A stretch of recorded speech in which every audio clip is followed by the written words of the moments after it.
Good morning, guys. If I got the sniffles, do apologize today. I don't know. It's psycho winds outside while I'm recording this, and my nose has decided it wants to be snotty. So apologize if I'm a little nasally. But anyways, it's January 2024. Your kids probably were begging Santa for a pony for Christmas, and it's not the best place to start.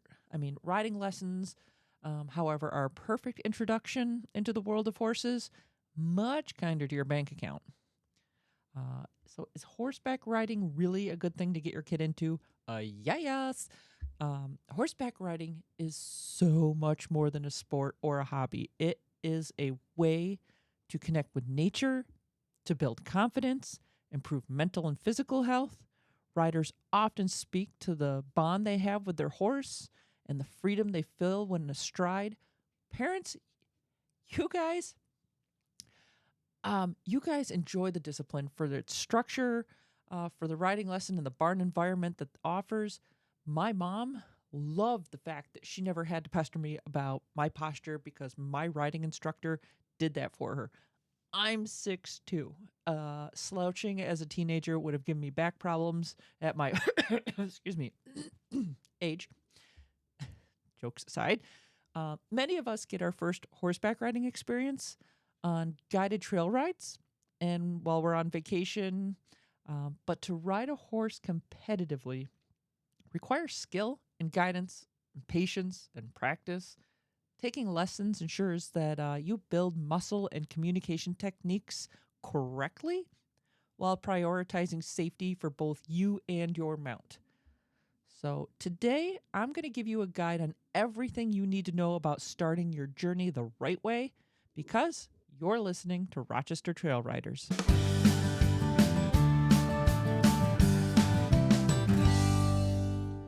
All right. Picking the right program is much more than finding the closest stable to you that offers lessons. It's about finding the right interests and goals. So, first ask yourself, what inspired you to take lessons? Ask your kid, why do you want to take lessons? What was their inspiration? Is it the allure of ranch work, shine glitter of showmanship? Maybe it's the speed and the agility of a barrel horse at a rodeo. So if any of these things, wet your whistle, you're looking for a Western riding program to best fit you. Maybe you're watching the Olympians that gave you the desire to try the precision of dressage or the thrill of jumping. If this is the case, you're going to look for English. Maybe it's an Amish buggy or watching those exhilarating four-in-hand FEI racehorse courses. They run around this whole indoor obstacle course at like psycho speeds. That was your thing. You can actually take beginner lessons in carriage driving. And that might actually help a lot of us out that might not be physically able to ride, but still want that bond with a horse. Excuse me. Regardless of the riding style, horseback riding actually can be an inclusive sport. There are programs like the EquiCenter that offer therapeutic riding lessons for those with disabilities, so they also can experience the joy and the benefits of riding. Adaptive riding programs are designed to cater to all abilities, ensuring that everyone has the opportunity to engage with the horses in a way that works for them.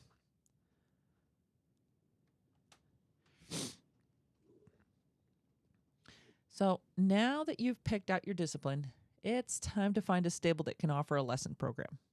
Naturally, you're going to want to find one that's close to home, so you're not spending all your time in a car seat versus a saddle. However, you should also look at certifications and safety records for the stable that you're considering. Don't be afraid to ask owners about their qualifications or their safety. What certifications do they hold? Are they part of any recognized programs? Understand their qualifications so they can give you a better picture of the experience that's just not about the paper. They should be able to articulate what a structured lesson should look like. It's also customary to ask to observe a lesson because auditing can tell you a lot about their teaching style, how they interact with riders, especially children. And speaking of the kids, make sure to check if their instructor participates in the USEF Safe Sport Program. It's a national program. It's focused on safeguarding participants from the abuse in sports.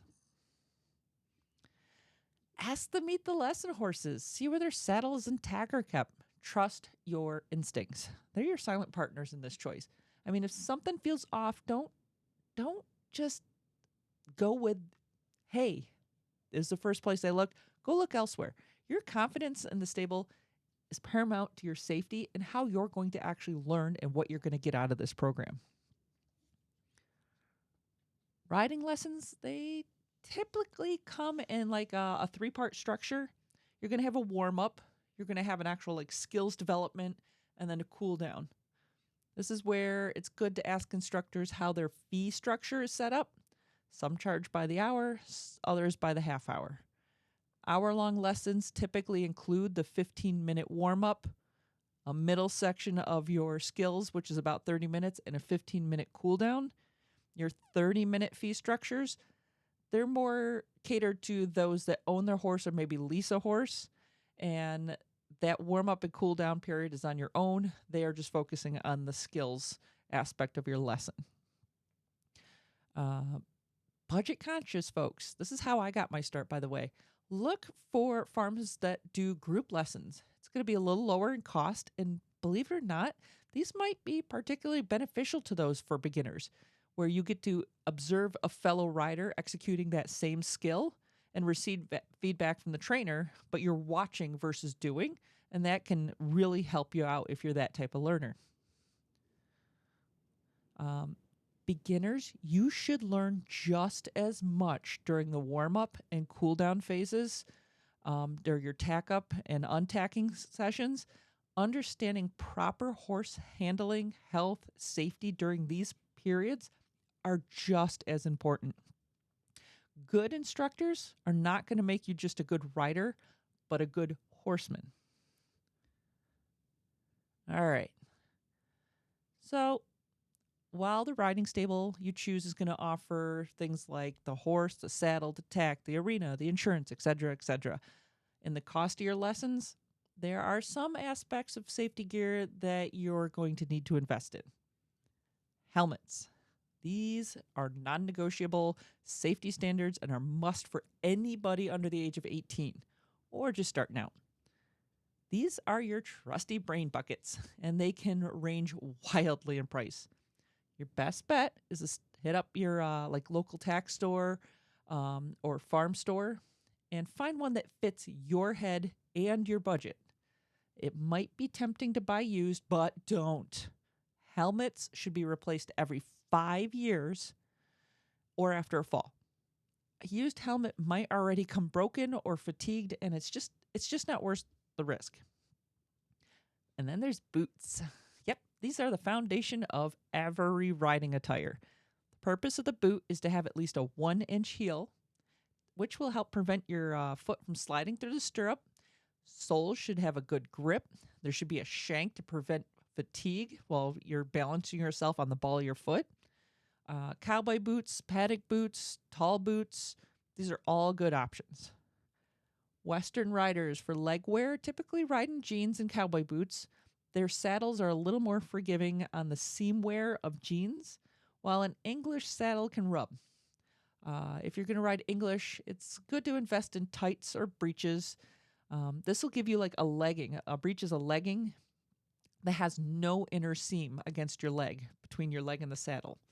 You're going to pair these breeches or tights with a tall boot or a paddock boot with some half chaps. That will protect your lower leg from the skinny English leathers that can rub and pinch.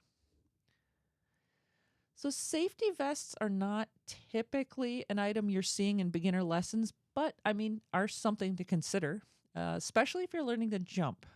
The old saying kind of goes, you are not a real rider until you've fallen off. It's not a matter of when it's going to happen, more like it's not a matter of if, it's a matter of when, because you're going to fall, and you're going to fall a lot, especially if you're learning to jump. So helmet protects your head. Safety vest is going to protect your back and your ribs from these falls. So if that's something that you're concerned about, they're not cheap, but they do work pretty darn good. So let's see here. I I get a kick out of folks that complain that riding is not a sport and shouldn't even be in the Olympics. I mean, the horse does all the work. Gosh, how many times have we heard that? But here's by that logic, here's what I usually tell them back. I'm like, if the horse does all the work, then alpine skiing shouldn't be considered a sport either because gravity does all the work. Horseback riding is a full body workout. You are going to discover muscles that you didn't even know you had and find yourself a little bit sore after. This is your body adapting to the new demands of riding. Core strength, balance, flexibility all play huge roles in how you ride. And as you progress, you're going to see improvements in these areas. Great for kids, low impact to your joints, but a very stressful workout at the same time. I mean, a day or two after your lesson, you're going to feel a little tender in your legs, your core, your arms. Totally normal. These are muscles that are not activated in your day-to-day routines. And you could probably find things like yoga or Pilates to help stretch these newly sore areas. As you continue to ride, your body's going to adjust, soreness will decrease, and you're going to build up a lot of strength and stamina that you didn't know you had just from riding because the horse does all the work, right? Okay, it's no secret. Horseback riding comes with risks. It is an athletic endeavor that involves a powerful animal with a mind of its own. A lesson program will work to reduce these risks, but please be aware that no program can eliminate them. However, working with horses is so rewarding beyond the physical demands. Bond between horse and rider is unique and can translate into life lessons about trust, patience, and empathy. Good programs will also include the responsibility and discipline needed to care for their mounts and set the stage for good life habits about leadership skills. I didn't come from a horsey family, so I am so thankful that my parents caved into my pleas for riding lessons. One lesson a week in a group setting is what we could afford.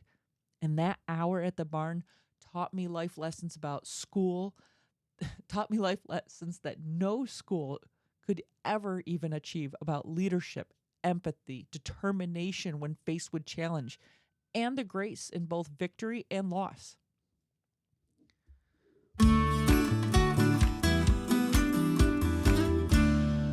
That actually wraps up our beginner lessons series program. I mean, if you've enjoyed this episode and you want to stay updated on all things equestrian, please hit that subscribe button. Give me some feedback. Helps keep me motivated. For our listeners in the greater Rochester area, I've put together something special for you guys. Check out the show notes for a list of local trainers and stables currently welcoming new beginner clients. At the very end of the show, I'll just rattle them off for you guys too, just by word, so maybe that'll help. A couple of the little things I want to introduce you guys to.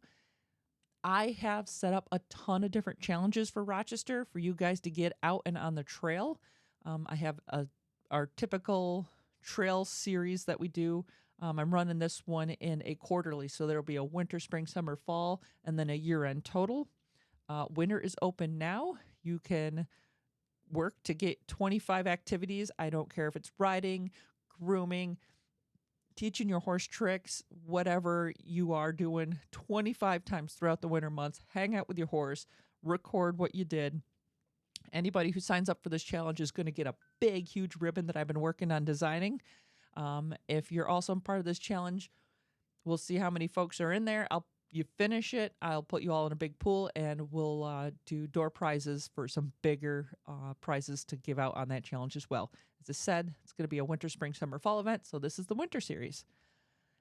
For some really cool riding challenges, I have set up the Greenway Trailmaster. So if you ride the entirety of the Genesee Valley Greenway, the entirety of the Lehigh Valley Trail, the entirety of the Ontario County Pathways, there's a trail series challenge for that. There is also a trail challenge for county parks. There are a bunch of different parks listed that you can take part in this challenge. Pick 5, ride 5 miles at 5 of these different parks, record your dates and times, and that is its own County Parks Trail Masters series. I did the same thing with state parks. There's a bunch of state parks in this one. Pick 5 state parks, ride a minimum of 5 miles at these parks, and then record those dates, and you can take part in those. These guys are cheap to sign up for. They're $15. You get a patch if you win. You get put on the roster saying that you rocked it out.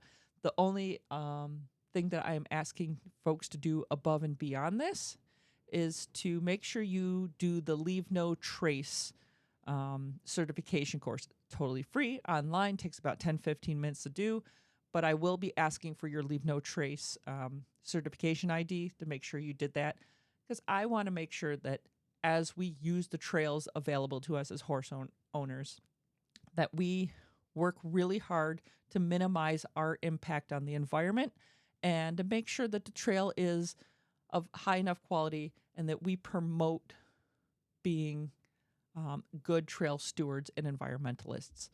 So I think, yeah, that's going to wrap it up. So until next time, remember to respect that trail, put on that dome defender, and leave no trace at the trailer site. Happy trails.